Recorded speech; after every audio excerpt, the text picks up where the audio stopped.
Welcome to the EarthWorks podcast, where our team will share the jargon of carbon from many of our turf friends from the past 30 years.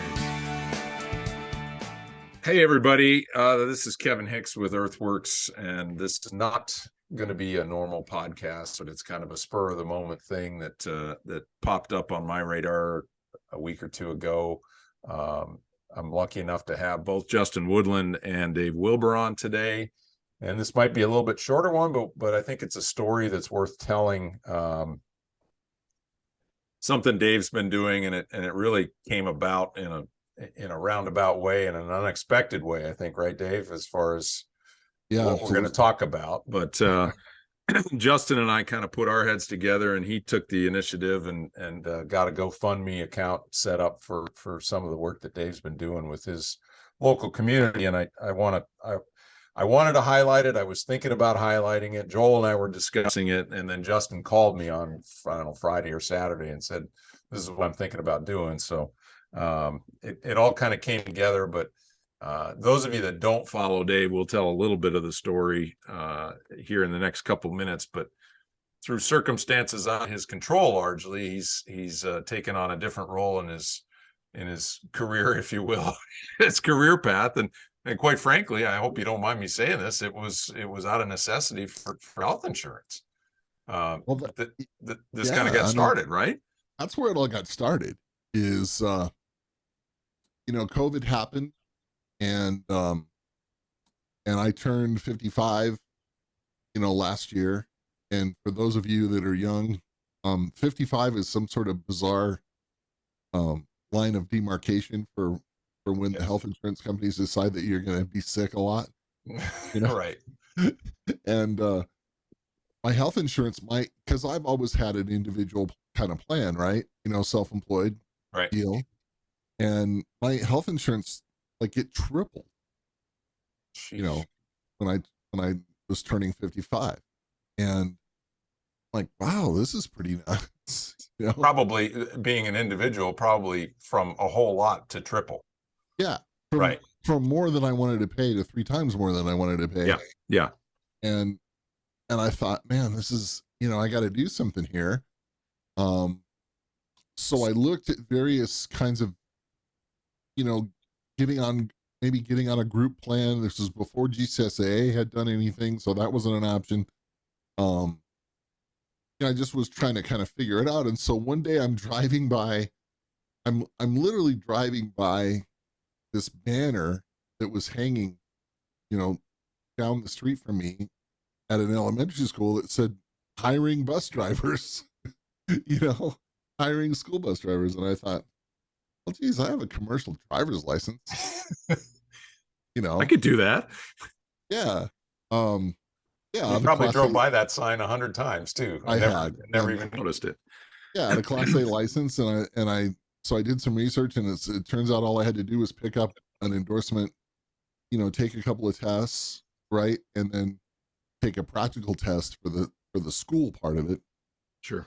Take, a couple of written tests from, it was very easy, and I called them up and I said, hey, this is my situation, and I'm, I don't know when COVID's going to change. I know you're back in school. And it's I didn't know that, that's the phone call they wanted to get, right? Here's somebody that is already licensed pretty much, and all they have to do is kind of get them through the, and, oh, by the way, I live 5 minutes from where the bus terminal is. I don't know if you'd want somebody like me, but here I am. Yeah.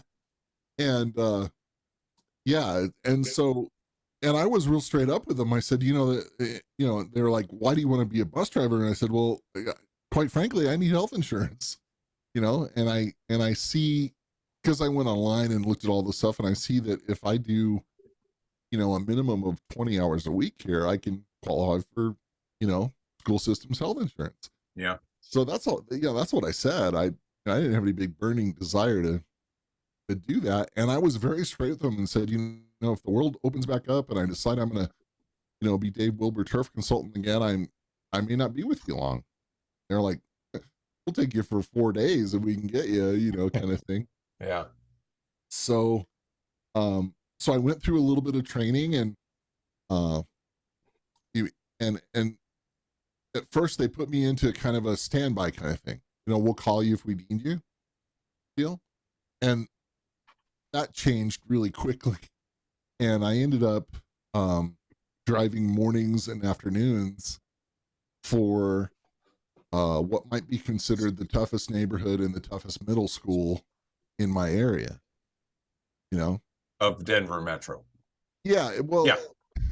I mean, Denver, as far as the community that I live in, which is called Littleton and Littleton schools, this was the toughest one. This was the one that they couldn't get any of the other bus drivers to do. Right. Hold on a second, Dave. So, Justin, you'll get your turn, but say hello to the group here. Oh, I'm sorry. Hello, friends. That's perfect. I'm not used to having a couple guys on, so I didn't even. I know I introduced you, Justin, but I'm not used to being the one not talking. Exactly right. So we'll pull you in here in a minute, but I think we got to get the back. We're golden. I'm enjoying listening to the story. I know. Sorry. Well, I don't want to take up too much time with this. Basically, I just kind of, the biggest thing, Kevin, really was there was no plan. Right. It was just like, I just said yes to everything that came along. Sure. Hey, you want to work with some tougher kids? Sure. Do you want to drive this band trip on Saturday? Sure. I just said yes. Yes. Right. And and I like all these people.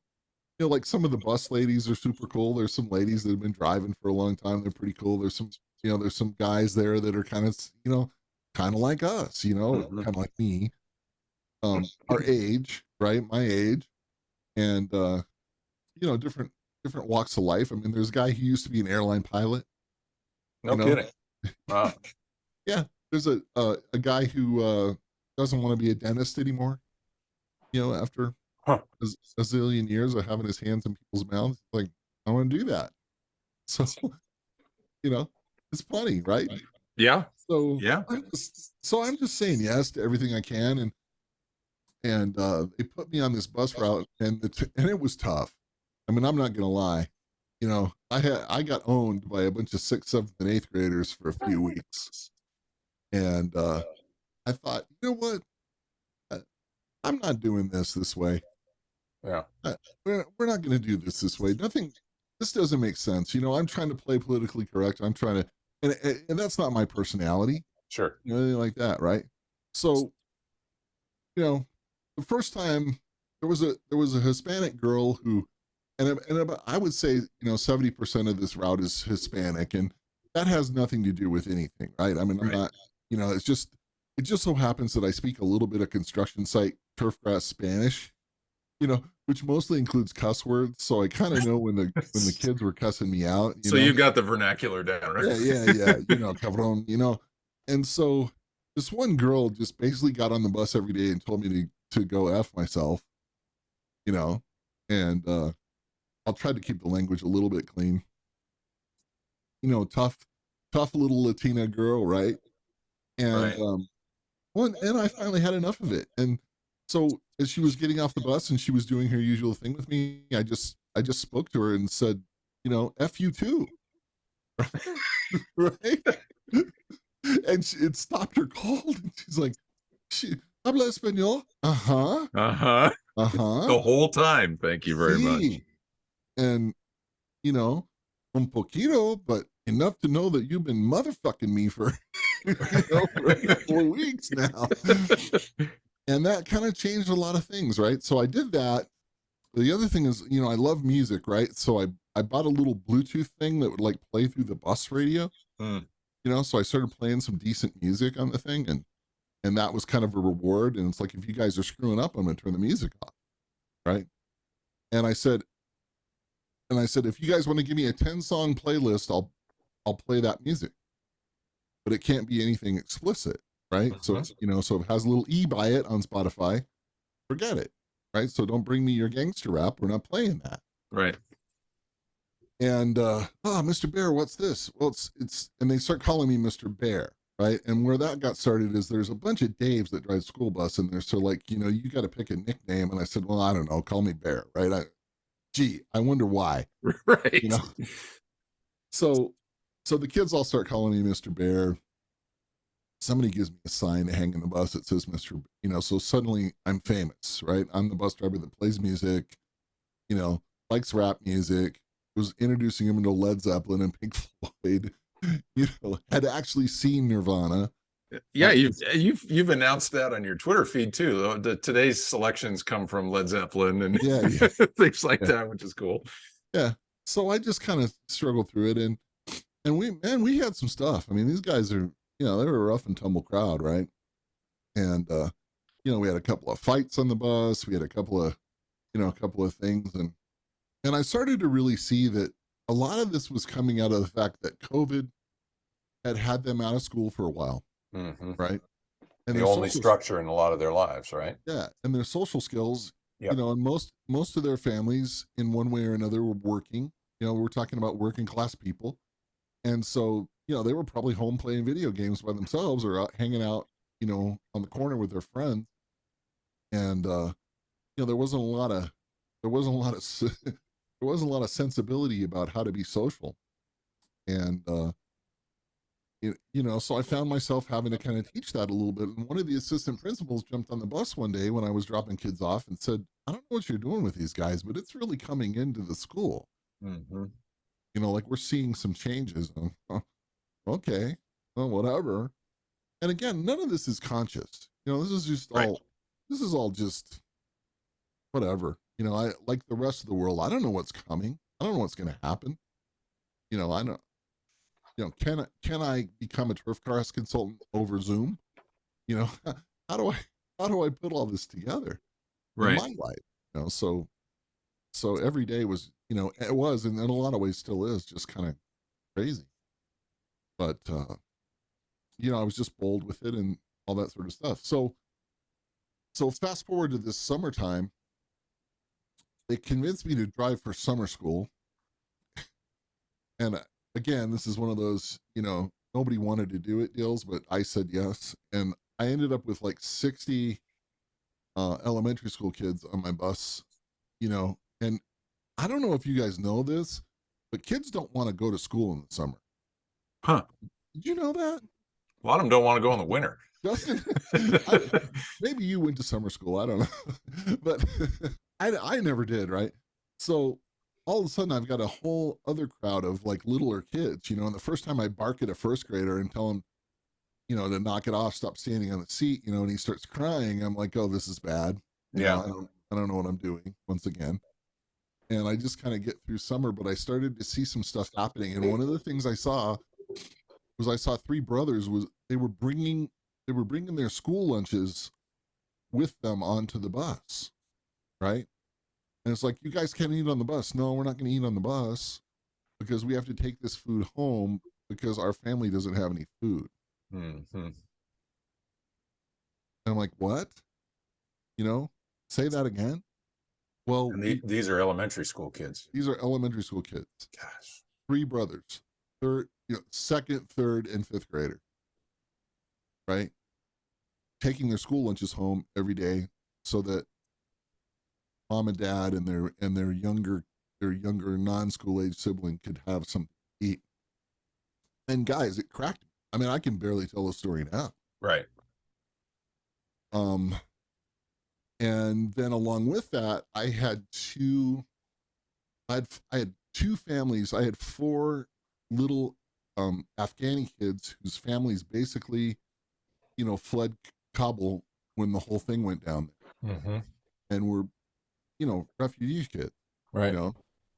And the older kid of that group speaks pretty good English, and he was basically telling me one day that they left with basically the clothes on their back, and they were part of that whole scene at the airport, just trying to get on a transport and get out of there because their dad was some kind of interpreter, and the Taliban would have killed them all. Yeah, exactly. Right. And the fifth grader's telling me that. stuff a fifth grader should never have to deal with. Yeah. You know, and none of us have. So I've got kids telling me that their families can't afford to eat, you know, and I've got, because dad has to be able to put gas in his truck because gas is, you know, remember this summer when gas was $9 a gallon or whatever. Sure. And, you know, I'm kind of a bleeding heart anyway. I mean, I just, you know, I care about people, and you start hearing this stuff and it's like, you know what, I'm going to make some things happen. Yeah. Right now, you know, and as usual, I'm very open with my life on Twitter, and I just tweeted about it. And a couple of people reached out to me and said, hey, you know, can I throw you a few bucks to, you know, to help out? Right. Cause I said I was going to go buy some food and put it on their doorsteps. And guys, you gotta understand, these are working class families. You know, they're not going for the charity thing. They don't want to be looked at like that. Right. Right. So I was like, you know, sneaking up to the doorstep with, you know, a bag of groceries, and, you know, and, the Afghani kids didn't have backpacks, which backpacks are everything, school kids, right? Sure. So I got them backpacks, you know, anonymously, right? And I got some food for the, you know, for the one family, and some gift cards for food, and we just started doing some stuff, and then I would tweet about it, and then somebody else would send me, you know, 20, 30 bucks, and I would match that with my funds and go do something else. On your bus driver salary, right? I mean, it pays nothing, you know, really. Yeah. No, I know. Yeah. And that's not the point. You know, it's like, you know, I have a couple of businesses, and, you know, I'm trying to, like everybody else, I'm trying to keep my world afloat. Right. You know, so I'm not going to say the money's a bad thing, but it's not much, you know, for the number of hours. The health insurance is the value. Right. You know, the health insurance is worth 30% of whatever I make, you know. Or well, like you, I've got a couple of friends here locally that, you know, one's a real estate developer, and another one is you know, has his own business, and he manages rental properties and stuff like that, and they're both doing the same thing for the same reason. Our school district, unfortunately, has closed the loop on that grandfather option of health insurance for new bus drivers. So really? Yeah, that unfortunately has gone by the wayside, but they got in underneath it. So yeah, it's a real deal.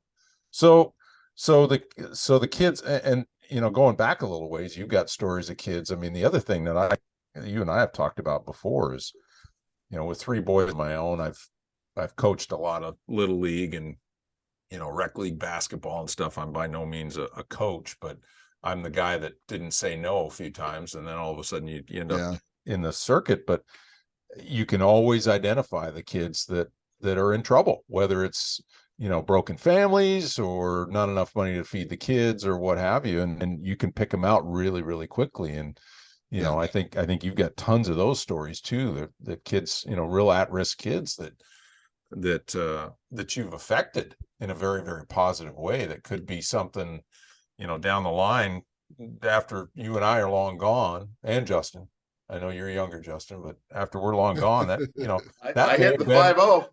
Yeah, that may have been a make or break, you know, intervention or something that you did that will affect them in a positive light forever. Well, I had a kid who clearly was really going down the wrong path. Mm-hmm. And the other kids were telling me that he was selling weed on the corner, you know, in the neighborhood. Right. And this is my neighborhood. I mean, I live 6 blocks from these kids. And this is middle school, right? This is middle school. This is a 7th grader who's, you know, who everybody's pretty sure is selling weed. And, you know, clearly he's getting the weed from older kids, or, you know, or whatever is going on in the neighborhood. Right. Right. And it's, you know, it's a tough neighborhood.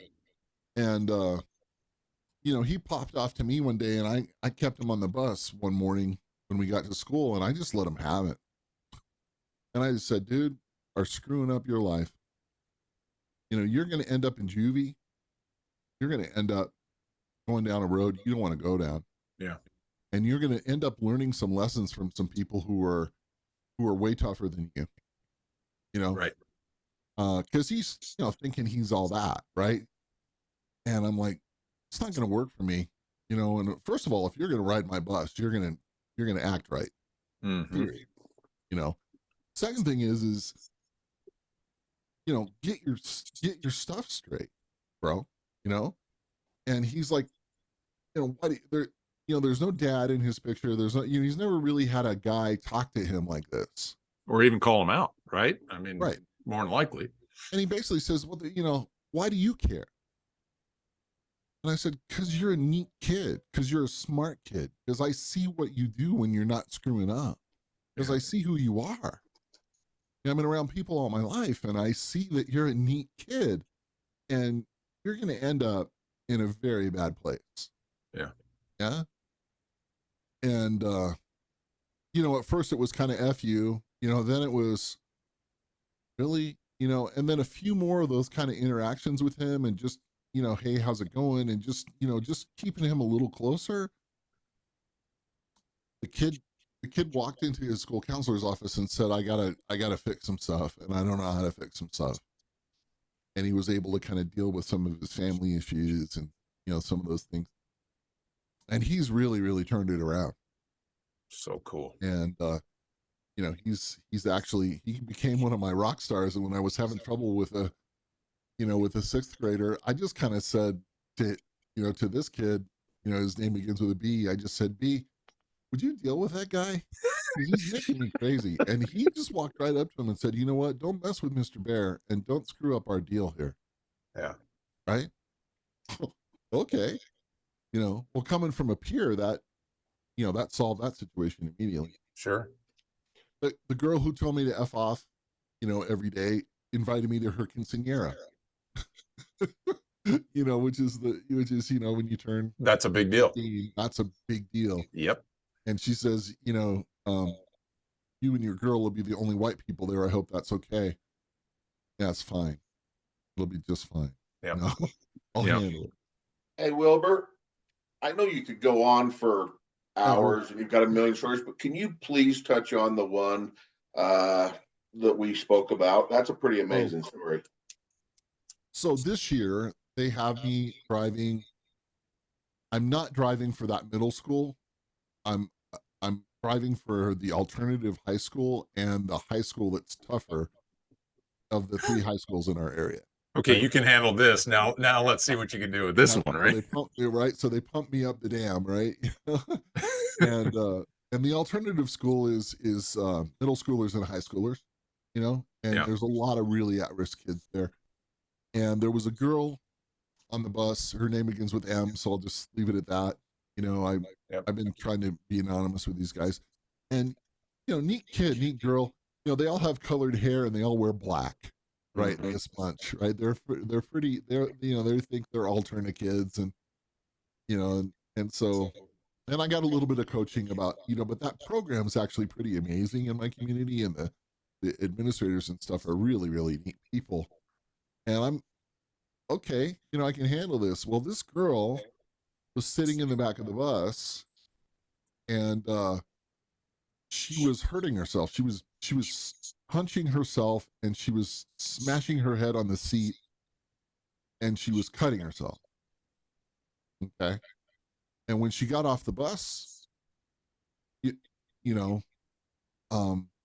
one of the administrators said, what happened?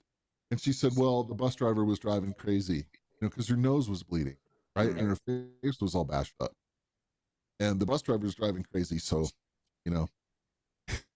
and they kind of know me, and they know, like, I'm not driving crazy. And the buses all have pretty amazing video systems on them. And so right in HD, you can see her bam, bam, bam, bam, bam, bam. And I'm watching this video, man. I mean, this is the beautiful young woman, right? And she's just kicking the snot out of herself. And I'm not thinking, hey, I didn't do it. I'm not getting all defensive about it. I'm just thinking, God, this poor kid is obviously needs some help. Yeah. There's something going on here. And they got right on it. And they immediately got her some help, And one of the things that she had to do, and I was telling Justin this, is she had to write me, I'm sorry that I accused you of something. Oh, right? That was one of the things her counselor had her do. She hands me this very nice written note. I'll keep it forever. And it made me kind of sad, that she had gotten herself in that position. So the next morning I handed her a note, and I write pretty good, right? Right. And I expressed myself pretty boldly and said, listen, I've had some of my own struggles and I know what this looks like. And I'm really sure that you're in the right spot, and there's no shame in asking for help. So next time, instead of beating yourself up when you're feeling like the world can't handle it, why don't you come talk to somebody? Yeah. Whether it's me or, whatever, right? Because I don't know what's going on at home. I don't know the whole story. I don't want to know. I get her from 20 minutes, right? Right. So, and she gets on the bus that afternoon and she's crying and hugs me and says, Mr. Pear, nobody's ever cared about me like this, and blah, blah, blah, blah. Right. So it turns out about a month later, she was back in crisis. She was back to cutting herself. But this time, instead of, because she was at that point suicidal, and instead of committing suicide, which nobody ever wants to talk about it with teens, but it's actually kind of a big deal. Mm-hmm. She went to somebody and said, I'm not handling it, and I want to die, and I need help, and she's been in inpatient care for the last couple of months. And one of the kids walked up to me with their phone, and they had FaceTime on, and they said, Morgan's on, is on FaceTime, and she wants to say something to you, and she's like, and there she is, and she's looking good, the gray color in her face is gone, because not, she's a cutter, she's bulimic, there's all these things going on with her. Sure. And she Mr. Bear, I'm doing good. She wants to tell me how good she's doing, and that after the Thanksgiving holiday, she's going to be back, and she can't wait to see me. And she said that her parents were going to send her to a different school, so she could start. And she fought them on that and said, no, I want to go back to my other school because that's where my bus driver is. And I'm like, okay, and then her mom told me the same thing, that she's coming back, and I'm a pretty big part of why she wants to come back to that school. And I mean, what do you say? What do you say to that, Justin? I have no idea what to say to that kind of thing. Can't wait to see it. What else could you say? I'm a grass guy. I'm not trained in any of this. I've had my own mental health struggles, and I've been very open about it. I've been open about it with these kids. Yeah, but that also makes you uniquely qualified. I mean, I not to get in the weeds on this, but the church I've attended for the last 20 years has one of the most successful recovery ministries in the Northwest. And if you looked at a group of people that leads that group, you'd say there's no way. Yeah. Guys with tattoos running all up and down their faces, and they're just the roughest looking bunch, but they've been there. Yeah. They've walked a mile in those shoes, and that's what, call it whatever you want. I mean, that's what's prepared you for this calling. I mean, it is. It hasn't all been about kids in crisis. There was one girl who's just clearly the leader. Right. And I remember this story. This is a good one too. The transportation director put out a thing that said they wanted to, if you had any outstanding students, that you recognize, the school board would like to invite some of them to school board meetings and recognize them and give them a little bit of, lift up. Right. Yeah. Yeah. And I'm like, wow, this is perfect for this girl. So I wrote a couple of nice paragraphs, about this girl, Kay, that she's kind of a leader, that she has a great smile, that she gives me fist bump every time, just a great kid. Right. And I didn't know that she had super struggled in school, that, she's dyslexic. There's all kinds of stuff that's gone on with her. Again, she's at the alternative school for a reason. Sure. But that she's a big turnaround story. So when I wrote this, of course, the email went to everybody, and it's like, wow, look at this. This guy recognizes that she's doing really good.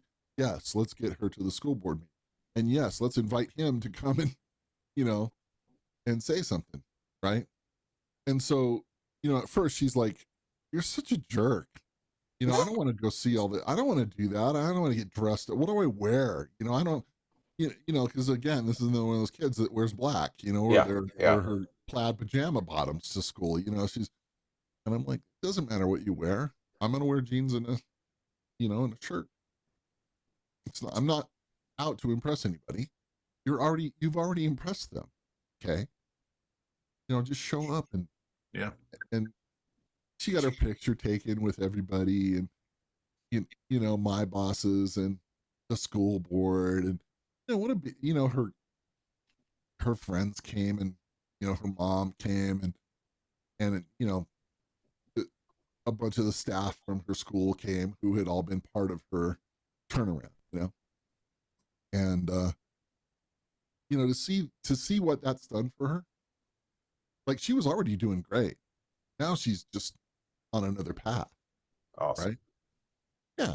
A little bit of recognition. And it's like, you know, so I said something through the transportation department says, you know, guys, I think I was thinking about course marshaling, you know, how the good course marshals find people who are doing good sometimes. Yeah. You know, hey, thanks for keeping up. Yeah. You know, instead of, hey, you're 20 minutes behind and you're, you know, hitting 3 balls and, you know, hey guys, thanks for putting that divot down. You know, here's 10% off in the pro shop, right? That kind of stuff. Mm-hmm. So we've kind of instituted a, you know, Find Kids Doing Good program on the buses. And it's a direct result of that. Yep. You know, where I said, guys, we have to start, because it's easy. You can look in that rearview mirror and say, you know, hey, Johnny, stop it. You know, hey, Becky, stop it, right? For the whole ride. Shut up. You know, keep your hands to yourself, blah, blah, blah, blah, blah, right? Stop cussing. Yep.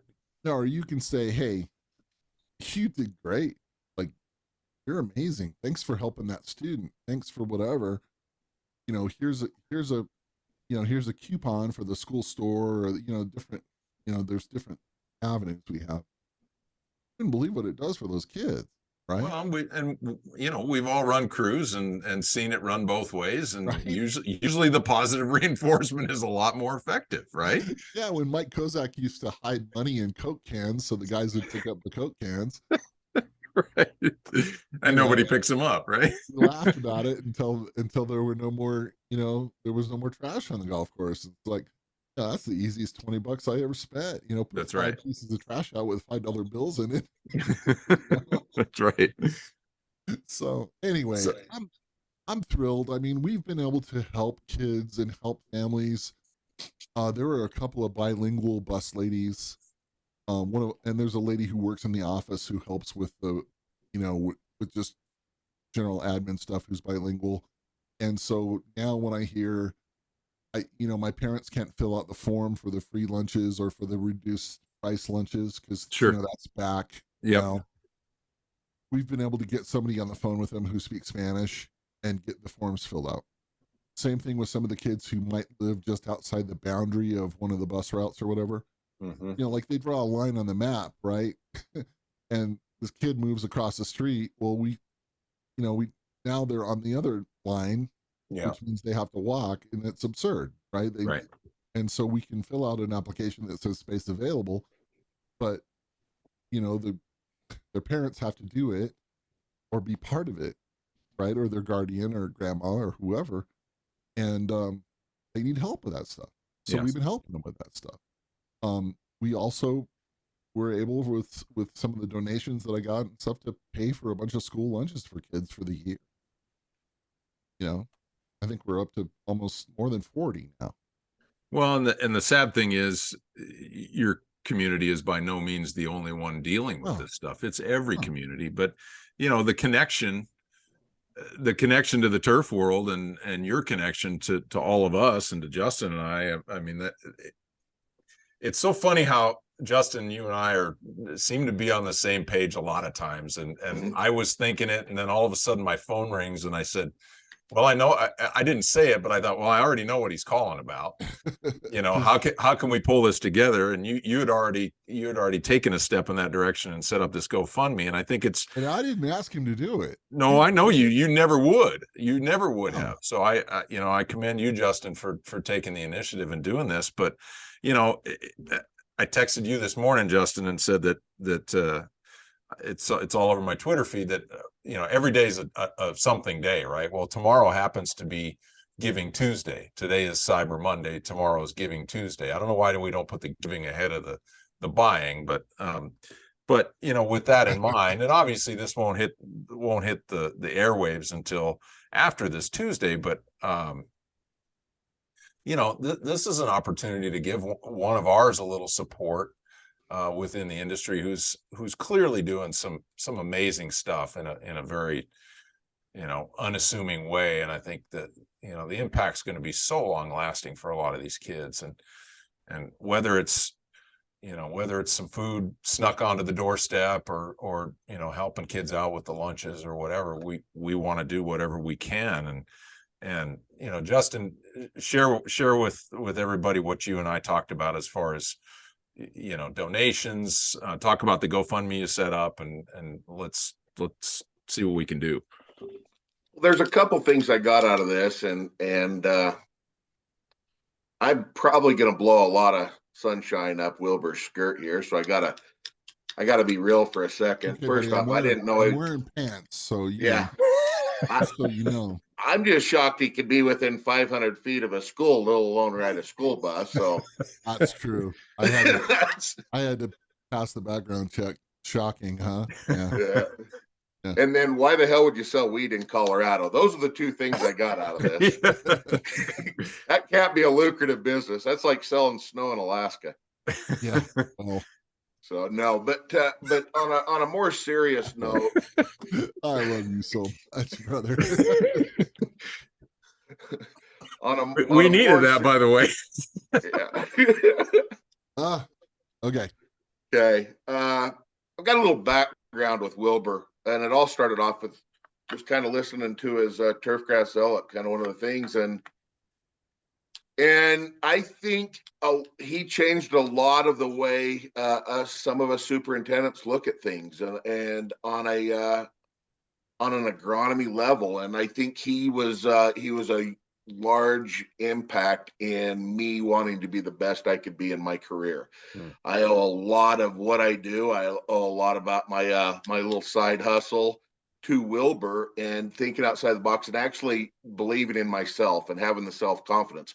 I was that kid on his school bus. He just didn't know me. I just listened to his podcast and became that same kid. So it's really relatable to me. Wow.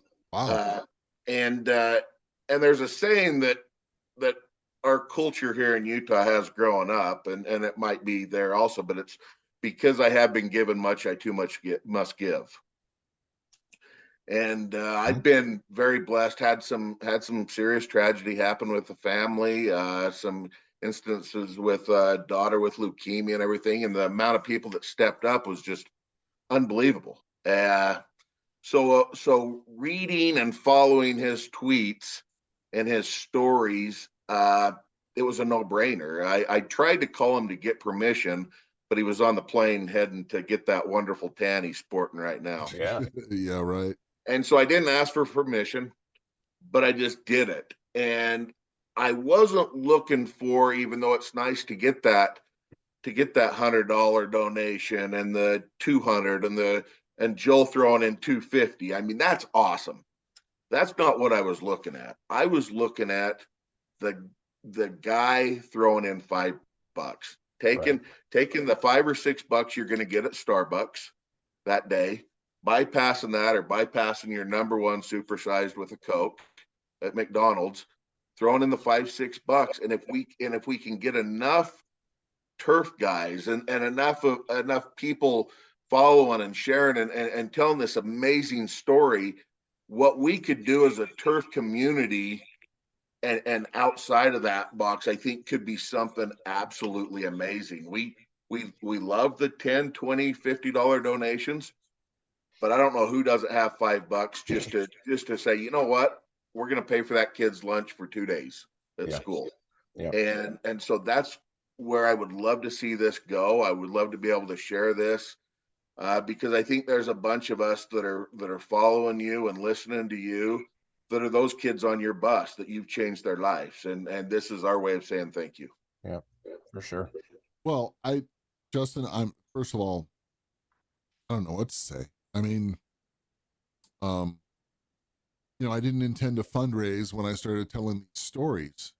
Part of it was just my healing has always been, if I just get stuff out in the open, then my friends like you guys will support me, right? Even with a like or a thumbs up or a go Wilber, kind of thing, right? I mean, I've learned that through some pretty tough struggles. So I wasn't thinking, hey, let's build a charity. I'm still not thinking that. What I'm doing here is a lot more direct, and it's kind of like, when you see a kid whose shoes are wearing out, let's get you some shoes, right? That kind of thing. Like I said, backpacks in the school culture right now are incredibly important. Right. You have a shitty backpack, you just don't count, Yeah. But get a Chinese knockoff North Face and you're somebody. So well, and every school, when we were growing up, we had the same. There was something that we had, whatever it was. Yeah. So I've just been trying to kind of, again, this is my community, this is where I live, and so yeah, man, if people want to buy me a cup of coffee or not buy themselves a cup of coffee and send a few bucks my way, I'm making it work. I'm making it work in a small way that seems to be having some big impact. And and that's all I want to do. I mean, we're not talking about the United Way here with a bunch of top heavy executives and all this sort of stuff. It's just it's Dave's community. And I also recognize that plenty of people live, that right now in the world, there are so many people, so many kids and stuff. One of the things this has shown me is kids just don't know which end is up. When I hear my high school kids talk about what they think the future is going to be, it's pretty grim, right? Some of their talk, right? And their faces are buried in the devices, which I'm guilty of that too. We all are. We live a digital life, but the difference is that they believe a lot more what they read than I do. And I hear that talk, and so to spread some joy, to say, hey, there really are good people in the world. There really is good stuff going on. Not everything's a drag, a bummer, a downer. That's pretty cool, right? And that makes a difference. So, and simple stuff like a donut, or something like that. It changes these guys' act. It really does. It's amazing. Well, so much of what you're doing doesn't take a dime either. It's just time, just investing time. But there are some things I think that you've definitely highlighted that we all, like Justin said, we all who've been given much can chip in and help out on. Yeah, I love it. I love it. And again, I've been matching most of these donations with my own funds, so it makes school bus driving about a zero-sum deal, I think, as far as bank account goes, but it is making a difference. So we're fine with whatever people do, and I guess that's like, I want to echo what Justin said. $5 from a bunch of people could make a difference. Yeah. And I'm not looking for that. I'm not looking for the big thing. And I have some anonymous people that every once in a while just Venmo me something and say, do something for a kid. Right. That's cool. We paid for some field trips. The kids have to pay to go on a field trip now. I took care of 15 students. I just kind of go to the administrators and I'm super quiet about it. Hey, who needs to go? Who can't afford to go? And they know who it is. Of course they do. Well, I can cover 10 of them, or I can cover whatever, right? Yeah. And it just happens. And nobody needs to be embarrassed or feel like they're charity cases or anything like that. It's like, hey, you can go. We figured it out, right? End of story. Yep. They have to pay in our district. You have to pay some fees to play a sport. We took care of that for some 8th grade kids. So their sport fee was covered, and so they could ride the bus with me and go to the game. So Justin, how do we find the GoFundMe page? Well, I think we're going to post it and share it on all of our Twitter handles, which I'm sure you'll put up there. But it is under the Giving Bus Driver, with a wonderful picture of Wilbur's eyes. That picture was I supposed to be a joke, I couldn't crop the whole thing Why? in there, so you pretty much got your eyes. Also known as Mr. Bear, of course. Mr. Bear. So yeah, so it's the giving bus driver. As of today, we have raised $935. Unreal. But I think it would be just flat awesome. I mean, I want to pick up the phone and call people and call my buddies and share. My daughters were asking me, they go, Dad, what's the background story on this? So I was trying to cut and paste his Twitter feeds and share it. And I'm glad, that's why I'm glad that you have this vehicle to kind of pass the word. But I think once you know the story and you're going to be a lot more passionate, somebody's going to hear one of these stories they're going to relate to. Yep. It could be M, it could be X, it could be the other gal. They're going to be relatable to one of these stories. And the fact that if you save that life of that one girl that FaceTimed you, we can't raise enough funds to make that one situation happen. And so $5, $10, $3, I don't care, but I want to look at this thing as a community. We've got 12 donors. And I literally want to look at it and have 10,000 that threw in $2 or $5. That more than the money, I want to see how we rally behind each other as a community. Yeah, that's the juice I want. There's no end to your ability to think great, Right.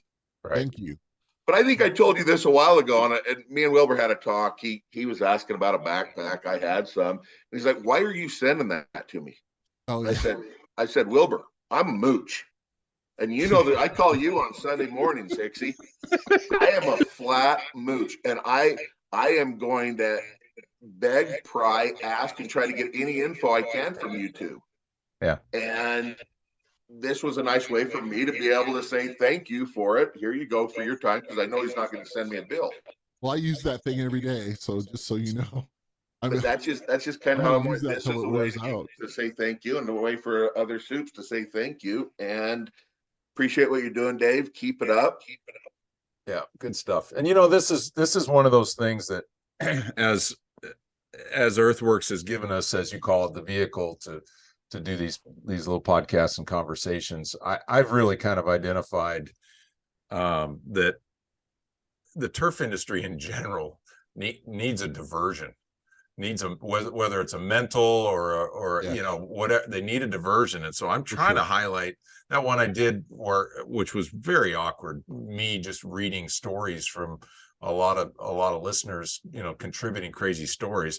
Guaranteed after the response, it's episode 1 of many, because I've had a bunch of people, submit some other crazy stories, but we just need to kind of take a breath. And I was talking off air before we jumped on here that a lot of the superintendents in my area haven't gotten their snowmobile protection down, and we're looking at not seeing the ground again until spring, and that's very unusual for this part of the country, and that's pretty nerve-wracking. So a little opportunity to think about somebody else or something else, this is right up that alley. I love these opportunities to highlight things outside of getting your nose down in the grass. You guys know who Danny Trejo is? You know that name, the actor? Mm-hmm. Danny Trejo? No, yeah. He's been in a bunch of stuff, Kevin. I probably know of him. Yeah. I've always been a big fan of his, partly because he's been pretty involved in pit bull rescue and some stuff like that. So Danny pulled a guy out of a burning car or out of a car wreck or something the other day. It was like a Hollywood guy who just bailed out of his car and helped, and they're interviewing him, and he looks up and he says, "You know what? Anything good that's ever happened in my life is because I cared and I gave."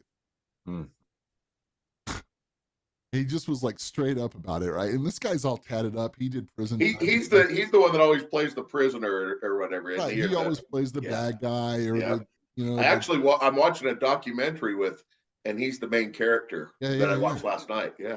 But he's on this interview. It's all over YouTube.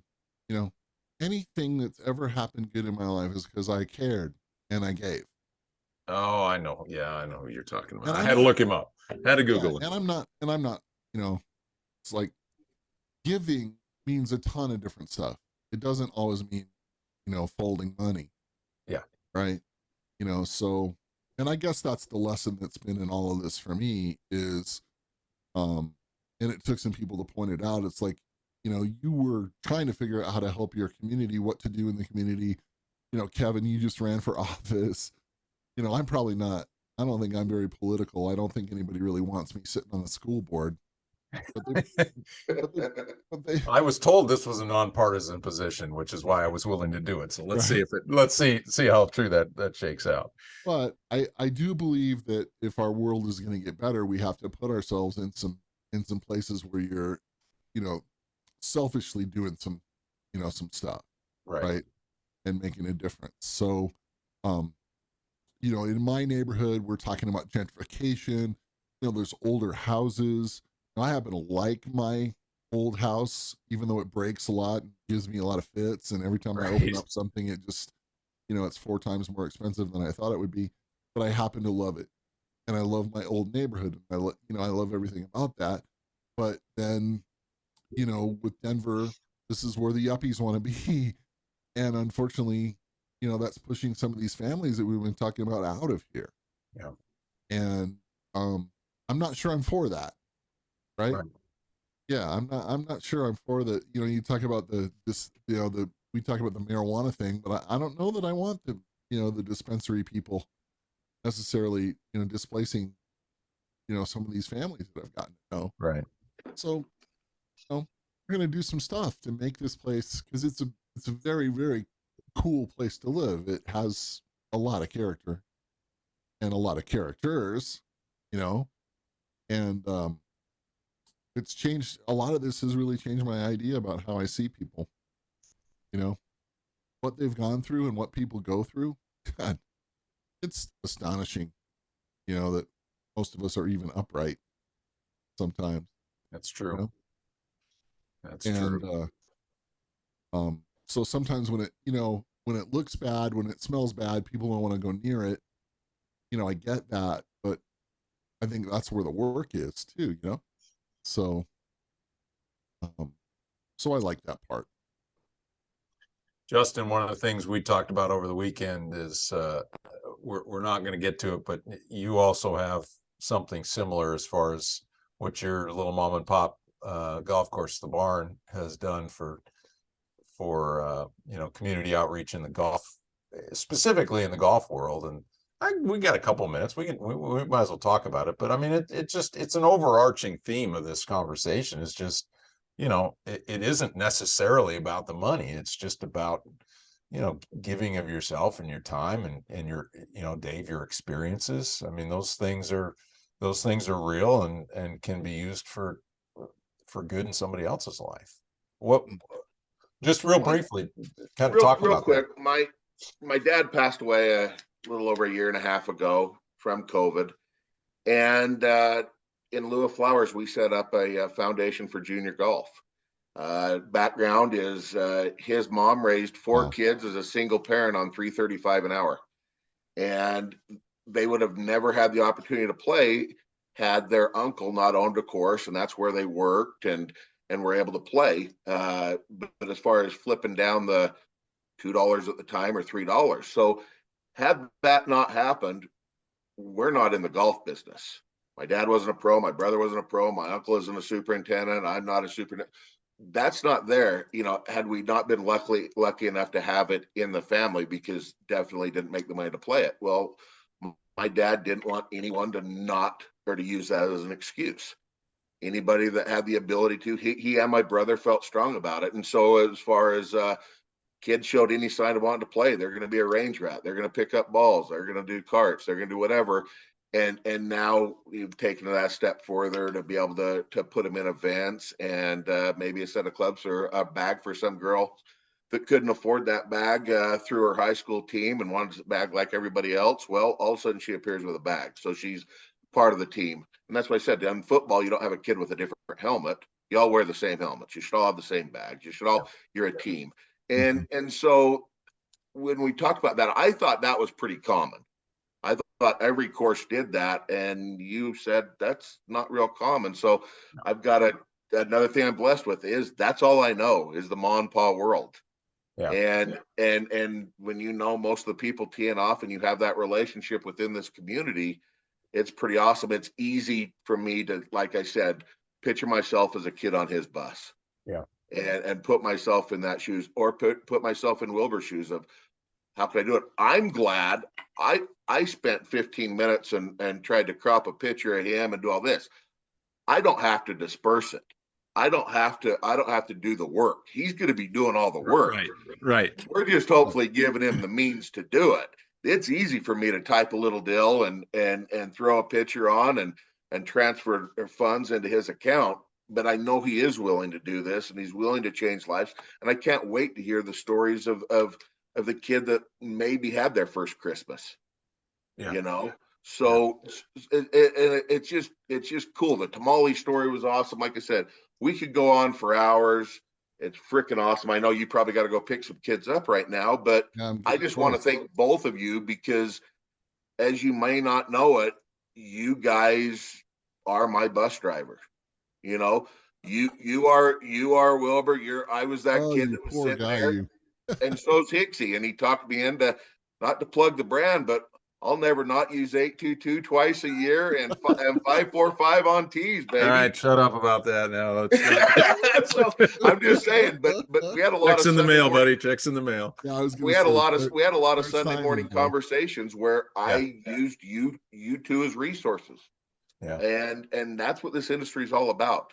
Helping others. Yep, help others. That's exactly right. And you know, we've all got our challenges, but I think Dave's really highlighted the fact that there's a lot of other people in the world that have a lot bigger and more real challenges on a day-to-day basis. And we've got it pretty damn good, all three of us in this room. Yeah, you're darn right. You're darn right. All right. So Justin Woodland, Mr. Bear, Dave Wilber.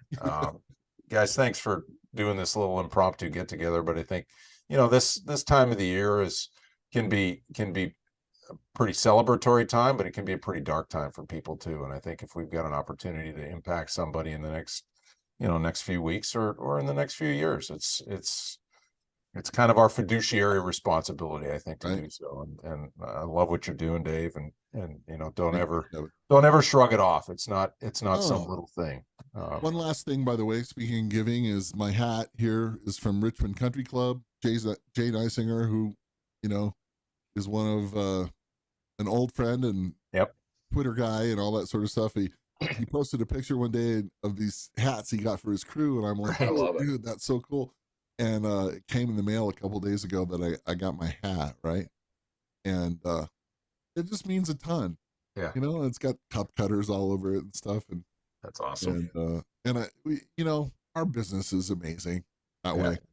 That kind of stuff is amazing to me. But I just wanted to give a shout out to Jay before I forgot. That's perfect. I was wondering about that. I forgot that connection. Hopefully I'll bump into him next week. He's the president of their local chapter, and they've got a water summit next week that I'll be down for. So okay, so one last time, the GoFundMe, the Giving Bus Driver. If you guys feel it in your hearts to chip in $5-10 or whatever, it would sure mean a lot to all three of us. And let's check and see how powerful social media is in a positive way. Let's see if everybody shares it. Throw the $5, share it. Let's see what kind of traction we can get. Like I said, we got 12 donors. I don't even know what number. I want 500 donors by Christmas. You don't have to put your name on it if you don't feel compelled. It can be anonymous. That'd be great. Exactly. Anything we can do to help these kids would be awesome, and a tribute to the turf industry and how much we care about the communities we're in. I think it's great. Gentlemen, thank you so much. Really good stuff. We barely talked about any grass, which is exactly where I want to be. What's that? Good job. Just 545 and 822. Right. Exactly. Thanks for your time, and thanks again for listening. Hopefully this moves a few of you to make a difference in some lives. Okay. Appreciate it. See you guys.